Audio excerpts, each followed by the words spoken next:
నేనైతే ఈరోజు నిమ్మకాయ పచ్చడి అయితే పెట్టుకుంటున్నా. ఇంతకుముందు మీకు ఒక వీడియోలో చూపించిన కదా, 10 డేస్ క్రితం అయితే నేను కోసి పెట్టుకున్నా. ఇవైతే ఇలా మక్కుతాయి. మక్కిన తర్వాత నేనైతే దీంట్లో పండుమిర్చి పేస్ట్ అయితే కలుపుకుంటున్నా.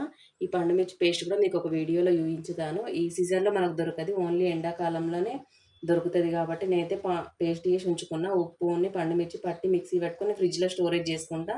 ఇట్లా మనకు కావాలి అని అనుకున్నప్పుడు ఫ్రెష్గా మనకు పచ్చడి ఉండాలి, పచ్చడి ఫ్రెష్గా మనకు కనబడాలి కదా, అందుకోసమని ఈ పండుమిర్చి పేస్ట్ని ఈ నిమ్మకాయ వక్కల్లో వేసి కలుపుకోవాలి.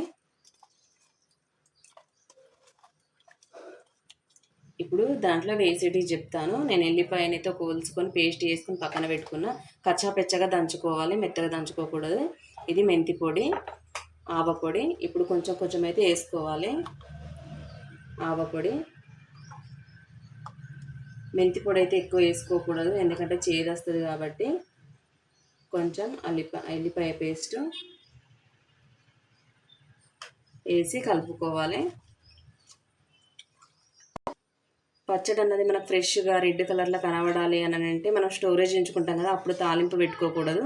కొంచెం కొంచెం తీసుకొని ఒక 10 డేస్కి ఇట్లా ఫ్రెష్గా పచ్చడి కలుపుకొని పచ్చడి అయితే తాలింపు వేసుకోవాలి. ఇప్పుడైతే తాలింపు కోసం చిన్న గిన్నె పెట్టుకున్నా. దీంట్లో అయితే ఆయిల్ పోసుకోవాలి.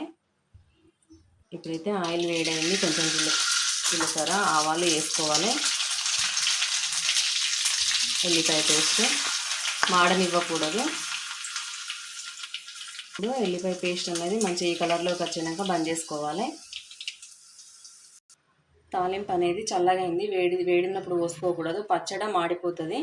అందుకోసం చల్లగా అయినాక నేను దీంట్లో వేసుకుంటున్నా. ఇప్పుడైతే కలుపుకోవాలి.